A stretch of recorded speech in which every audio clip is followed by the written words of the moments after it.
आज chief justice साहब की बेंच में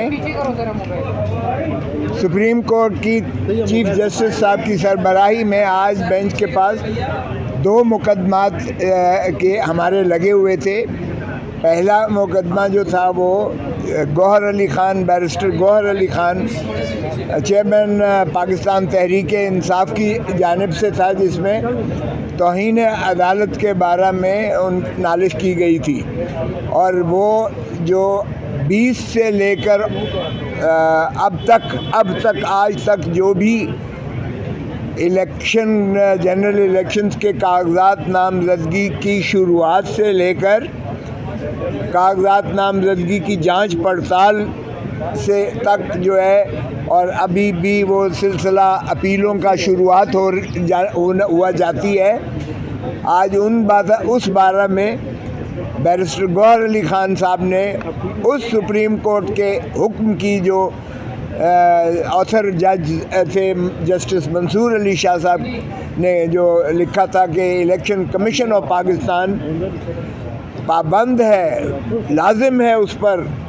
आईनी तकाज़ा है उसका कि वो फ्री, फेयर और ट्रांसपेरेंट इलेक्शंस करवाए और लेवल प्लेइंग फील्ड जो है उसमें होनी चाहिए हर जमात के लिए। और हर उम्मीदवार खा वो जो है बग़ैर किसी जमात के इंडिपेंडेंट ही क्यों ना लड़ रहा हो, और उनके लिए ऐसा माहौल साजगार होना चाहिए क्योंकि सारी रियासत का दारो मदार इस इलेक्शन की शफाफियत के इनाकाद पर मुनहसर है और मुहित है। हमारी तरफ से ये नालिश की गई थी कि जनाब आपके अहकामात के बावजूद कि इलेक्शन कमीशन के पास हम आपके हुक्म के ताबे उसी दिन गए जो आपने वक्त मुकर्रर किया था 3 बजे का, और इलेक्शन कमीशन को हमने अपनी मारूज़ात पेश की, और उसकी रोशनी में इलेक्शन कमीशन में बज़ाहिर तमाम सूबाई इलेक्शन कमीशंस को और तमाम जो है एडमिनिस्ट्रेशन को जो उनके ताबे आती है, यानी इलेक्शन की मकसदियत के लिए वफाकी हुकूमत, सूबाई हुकूमतें, केयर टेकर जो हैं, सूबाई हुकूमतें जो केयर टेकर हैं, और तमाम एडमिनिस्ट्रेशन जो रियासत का है वो इलेक्शन कमीशन का पाबंद होता है अहकामात मानने का और उसके इनकाद को यकीनी बनाना और शफाफ बनाना। हमने ये अर्ज़ किया कि जनाब आपने हुक्म भी किया, इलेक्शन कमीशन ने आगे हिदायत भी जारी की, लेकिन अल-अमान जो कुछ हमारे साथ किया गया पीटीआई के उम्मीदवारान के साथ 20 से लेकर 24 तक 2 दिन तो वो ज़िले सुबहानी के जो है मुतालबे पर, अपोजिशन के दूसरे जमातों के मुतालबे पर जो 2 दिन बढ़ाए गए कागजात नामजदगी के दखूल के लिए, उनके लिए फैसिलिटेट किया गया, हमारे लिए नहीं किया गया। 24 तक जो है उन्होंने बढ़ा दिया, और इस दौरान में हमारे उम्मीदवारान के लिए जो दिक्कतें आई यानी वो हमने उसका अहाता किया, और उसमें हमारे उम्मीदवार को उनके डेजिग्नेटेड जो एजेंट थे, उनके प्रपोज़र जो थे, उनके जो सेकेंडर थे, और यहाँ तक कि जो वकला जाते थे उनका कागजात नामजदगी दाखिल करने के लिए, तो एक बहुत ही भारी नफरी पुलिस की और सफ़ेद पारचात में लोग जो है वो रिटर्निंग ऑफिसर के दफ्तर को अहाता करके, दफ्तर को घेराव करके, ब्लॉक करके उनकी एंट्री जो है नामुमकिन बनाते थे। और अगर कोई धक्कम पेल या कोई वकील या कोई किसी तरीके से उसका अमले का बनकर और कोई खाकरोब बनकर, कोई चपरासी बनकर सुबह घुस जाता था, तो उसको बामुश्किल जो है उसको कागजात नामजदगी दाखिल करना वो रिटर्निंग ऑफिसर देता था। और इसलिए ये जब आग के एक समंदर से गुज़रकर कागजात नामजदगी का जो है मरहला ख़त्म हुआ, तो फिर जांच पड़ताल में यही काम शुरुआत कर दी गई कि जांच पड़ताल में हमारे उम्मीदवारान के नामुमकिन बनाया गया, और 90% कागजात नामजदगी जो 29 दिसंबर और 30 दिसंबर को किए गए 90% इस बिना पर खारिज किए गए सारे पाकिस्तान में कि इनका तजवीज़ कुनिंदा और तायीद कुनिंदा जो है वो हाज़िर नहीं आए हैं। जब तुम हाज़िर उन्हें अंदर ही नहीं जाने दोगे तो वो हाज़िर कहाँ से आएंगे। और इसी तरह फिर कहा गया कि जी कैंडिडेट खुद आए, यानी मकसद ये था कि कैंडिडेट को उठाकर वो गिरफ़्तार कर लेते थे जब वो आता था, और प्रपोजर और सेकेंडर को 216 ताज़ीरात पाकिस्तान में उस पर भी पर्चा दे देते थे। और पर्चे वो थे जो खुफिया रखे गए थे। बाज़ हमारे उम्मीदवारान को मफरूर करार दे दिया गया था,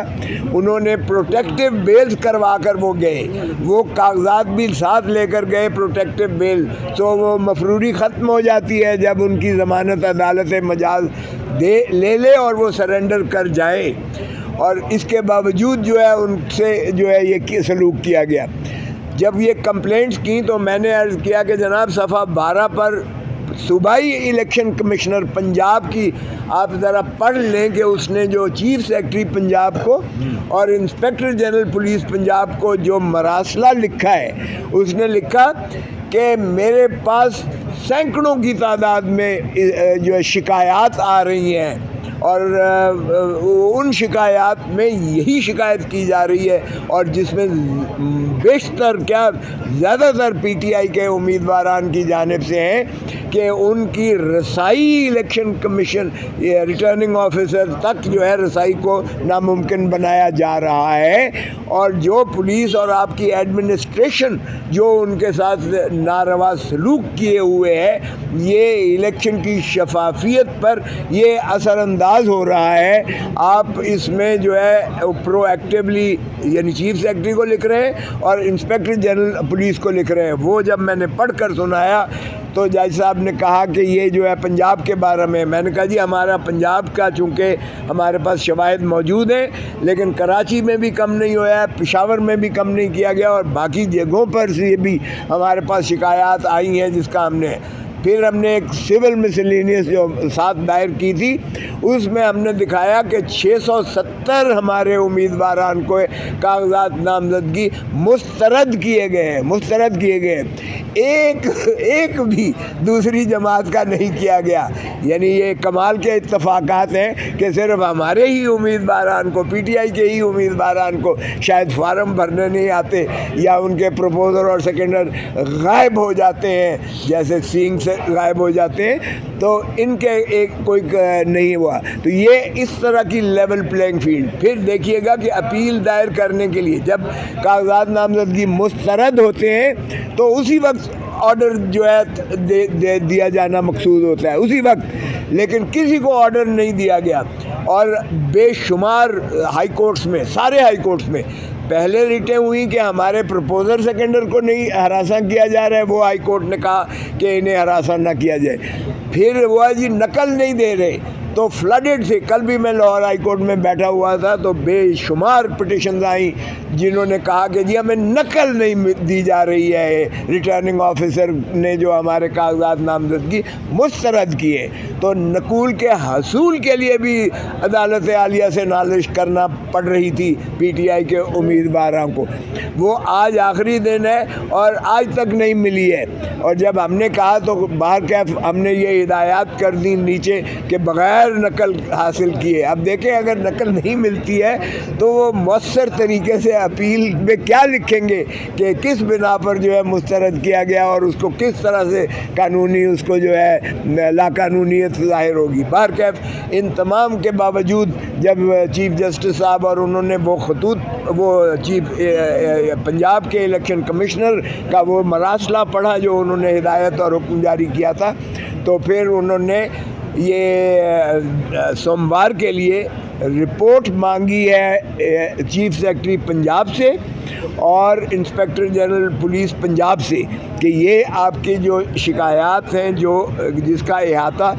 पंजाब के इलेक्शन कमिश्नर ने किया है और आपसे तकाजा किया है, आपने बताएं इस पर क्या किया है और क्यों कर जो है। अब जाहिर है कि हमारी यही थी कि इनको तौहीन अदालत का इर्तिकाब किया है इन्होंने और इनको जो है करार वाक़ई सज़ा दी जाए। तो उसमें बाकी की कार्रवाई जो है मज़ीद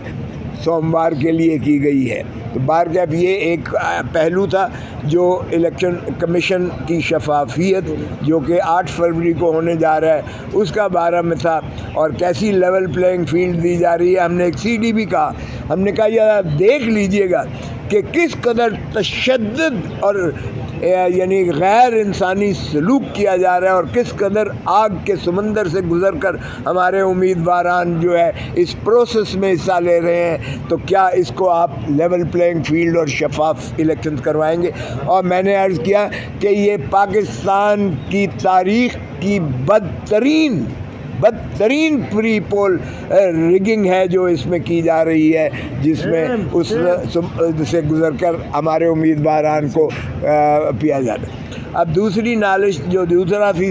वो वक्फे के बाद, वो था मिसिंग पर्सन या एनफोर्स्ड डिसअपेयरेंस के बारे में था, जिसमें चौधरी एतजाज़ आसन साहब जो है पटिशनर थे